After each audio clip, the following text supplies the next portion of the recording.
ये है मार्स, मंगल ग्रह। ये ग्रह हमारी पृथ्वी से औसत 225 मिलियन किलोमीटर दूर है। सौर मंडल में मार्स एक ऐसा ग्रह है जिसे इंसानों ने सबसे ज्यादा विजिट किया है। इस ग्रह का एक साल पृथ्वी के 687 डेज के बराबर होता है, यानी लगभग 1.8 अर्थ ईयर्स के बराबर। ये अपने ऑर्बिट में इलिप्टिकल डायमेंशन में रिवॉल्व करता है और आज तक हमारे 10 अंतरिक्ष यान मंगल की इस लाल धरती पर उतर चुके हैं।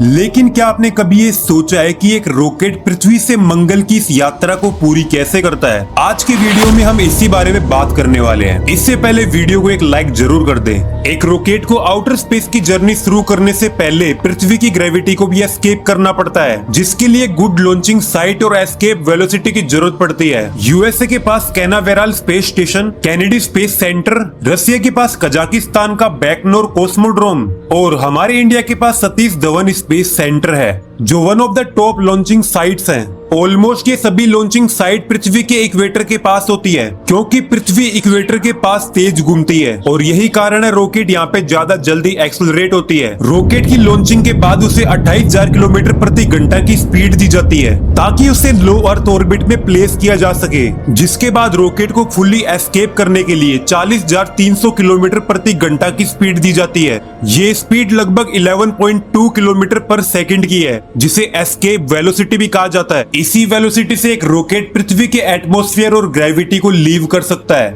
और अगर आप ये सोचते हैं कि मंगल ग्रह के लिए रॉकेट को कभी भी लॉन्च किया जा सकता है, तो आप बिल्कुल गलत हैं। मंगल ग्रह के लिए रॉकेट लॉन्च करने का भी एक पर्टिकुलर टाइम होता है, जिसे लॉन्च विंडो कहा जाता है। और मंगल ग्रह के लिए ये विंडो 26 महीने में एक बार खुलती है। इस समय मंगल ग्रह और पृथ्वी बिल्कुल एक दूसरे के सामने होते हैं। इस इवेंट को कहा जाता है अपोजिशन। इस समय मंगल सूर्य से अपने सबसे नजदीकी पॉइंट पर होता है और पृथ्वी सूर्य से अपने फार पॉइंट पर। अपोजिशन के इसी समय अंतराल में मार्स मिशन को परफॉर्म किया जाता है, क्योंकि इस समय मंगल ग्रह पृथ्वी से काफी नजदीक होता है। बोले तो सबसे नजदीक महज 54 मिलियन किलोमीटर। हालांकि पृथ्वी और मंगल ग्रह के बीच में एवरेज डिस्टेंस 225 मिलियन किलोमीटर रहती है और सबसे ज्यादा 400 मिलियन किलोमीटर। ऐसा मंगल ग्रह के इलिप्टिकल पाथ की वजह से होता है, जो कभी मंगल को पृथ्वी से दूर कर देता है, कभी पास ले आता है। मोस्ट रिसेंट क्लोज अप्रोच अक्टूबर 6, 2020 को हुई थी। एक बार रॉकेट जब पृथ्वी की ग्रेविटी को एस्केप कर जाती है, उसके बाद रॉकेट पर Homen transfer orbit method use किया जाता है। ये एक फ्यूल एफिशिएंट मेथड है जो जर्मन साइंटिस्ट होमेन द्वारा डेवलप किया गया था।